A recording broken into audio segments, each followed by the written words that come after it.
Okay, so hey guys, and welcome back to another Axel 72 video, and in today's video I'm going to be giving my prediction for the Romane Moulai versus Silvia Torres fight. And so if you are new around here and you haven't yet subscribed, please do so, like the video if you do indeed like the video, and let's get straight into this. So this is an interesting fight for me. It's two fighters who are coming off of defeats, and defeats that were, you know, on interesting cards, I suppose, and they are two fighters who are fighting, of course, for the vacant IBO World Light Flyweight title.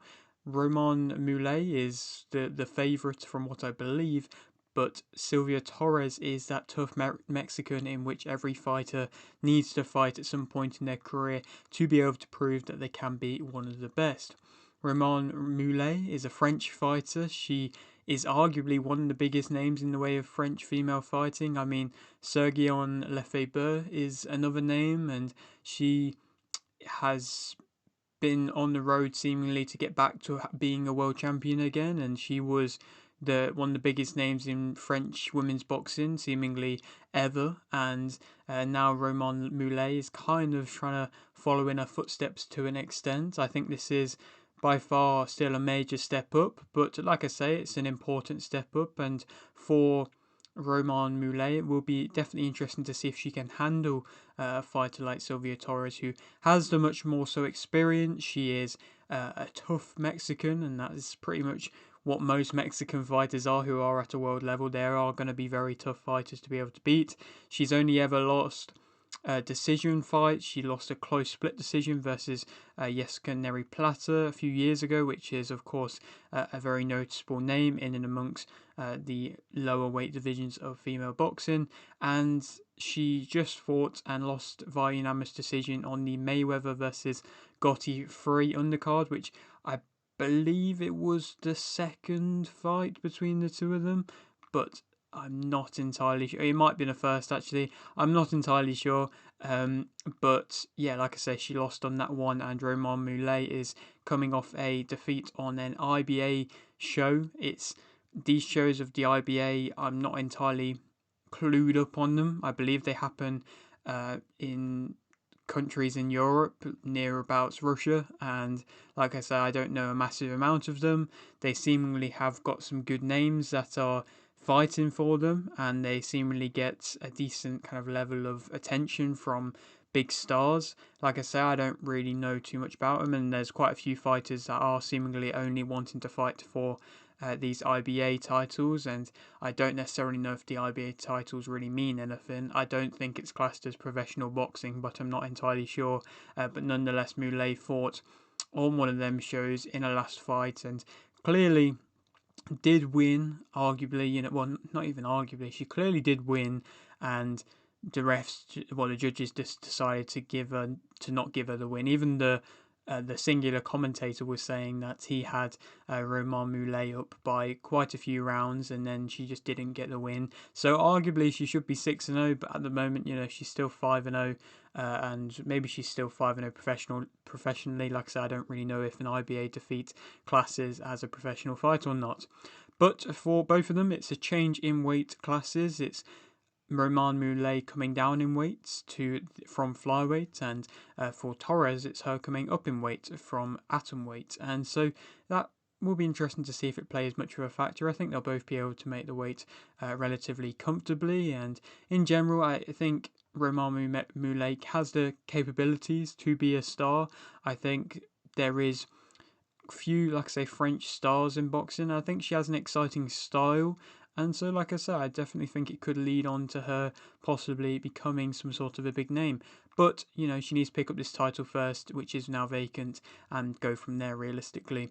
To speak about them both individually as fighters, though, Moulay has fast hands, and she's a fast starter, which is impressive to see. But she's also got a good work rate and kind of showcases her youthfulness well. She will continue throwing at a high pace and letting her hands go and throwing in combinations throughout the entirety of the fight, and be able to, like I say, maintain that really nicely, which is difficult for opponents to be able to handle and to be able to deal with. And she was the much more so aggressive fighter in her last fight and was coming onto the front foot much more, and she is a come forward fighter. She seemingly fights with quite a lot of confidence, and for a young fighter it's nice to see, it's entertaining to see. She can throw and then slip quite well off of throwing. She finds her range nicely with her jab. She creates openings relatively nicely using that jab as well, and so in general she has some good attributes, and I think she is the kind of definition of a young fighter, young, fast fighter who is going to be able to keep up with a good cardio. She negative wise, she does rush in quite a bit, and I think some of her combinations can be a bit slapping. And when she is throwing, when she's standing and trading, that's just not necessarily where she's landing the best, and she can be a bit messy and she can be a bit inaccurate when she's doing that. She can throw from quite wide. I don't think she's the best defensively at catching punches. I think she sometimes tries to slap away punches or tries to catch them, but she's already been hit by the time that she's doing that a lot of the time. She can wait in range a little bit too long at times. She's got quite an open guard. She can have her chin in the air. She can be timed coming in. I think that was the main point of concern when she was fighting in that last fight of hers. She can definitely headhunt, and as a smaller fighter, it's not always a good idea. I mean, I'm not entirely sure the kind of height differentials between these two fighters, but if she is coming in as the smaller fighter and then continuously trying to headhunt, it means she is kind of reaching a lot to be able to get up to the head, and it's just would be nice to see her maybe throw to the body a bit more. And she doesn't really want to take too much of a backward step. I don't think she is comfortable when she is going backwards, and yeah, for the most part, she is a come forwards kind of fighter who always wants to be that more aggressor. Torres as a fighter, she stands her ground well. I think she steps into her shots nicely with good timing at the same time, so I feel like she could definitely land on Moulai with timing.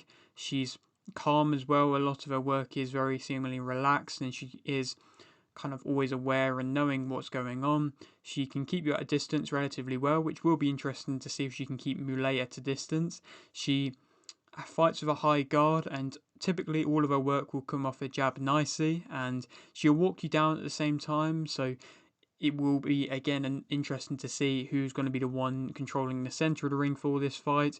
She's not just going to be standing and trading, and she is a solid boxer, so I think it definitely could be a bit of a different test to your traditional Mexican, but nonetheless, it's still going to be very difficult for Moulai to be able to deal with. Negatives about her, I think she will throw often in singular shots, which even if they are being timed nicely, if they're not deterring Moulai, then Moulai is just going to keep coming forward and walking through that.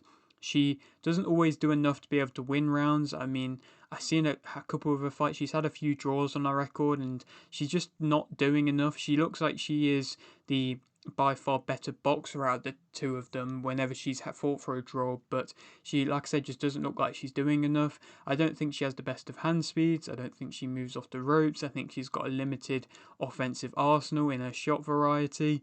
Her head movement's limited. She fighting going backwards herself isn't her strong point, and I think Moulai may be able to push her backwards a little bit more, even though typically she does stand the ground well, and she can be outthrown, which again, like I say, definitely does link to being in favour of Moulai. Who do I think is going to win? I think that Romane Moulai is going to be able to win, but via majority decision. I think it is going to be a close fight. I would like to see, the judges be as fair as possible, and not saying they weren't in that last fight of Moulai's, but, let's just hope that they were, that they are for this fight, I mean. And, like I said, I think it is going to be a close majority decision win for Moulai. I think she is going to be able to, yes, perhaps messily go in with combinations and outthrow and be the aggressor, but she will probably have to take and walk through a few shots, but inevitably, like I said, I think she is going to be doing enough just by throwing quite wildly and maintaining that momentum to be able to deal with going the 10-round distance well, and then being able to, do enough with each round to be able to win it, unlike, Torres, who, like I say, isn't known for being able to do just enough in rounds to be able to win them. So yeah, like I say, I think Moulai is going to be able to win, and I think that's a good win for her and a big win for her, and she definitely can be progressed in the right way. I think she shouldn't go into a major world title fight if she wins this fight. I think there is definitely other matchups, and I think definitely another Mexican fight wouldn't go amiss. I think an Annabelle Ortiz would be a good fight. She's coming off fights versus Sarah Bailey and Kim Clavel, and I think she's tested multiple of the top women in this division. So I think why not put Ortiz in with something like a Moulai? That could be a very intriguing fight. Or a Cruz Lopez. She's somebody who's had a few defeats, is picking up back in the winning column at the moment, but again, not quite ready for a world title fight herself, and she's a tough Mexican who's going to be game, so perhaps that could be a good contest.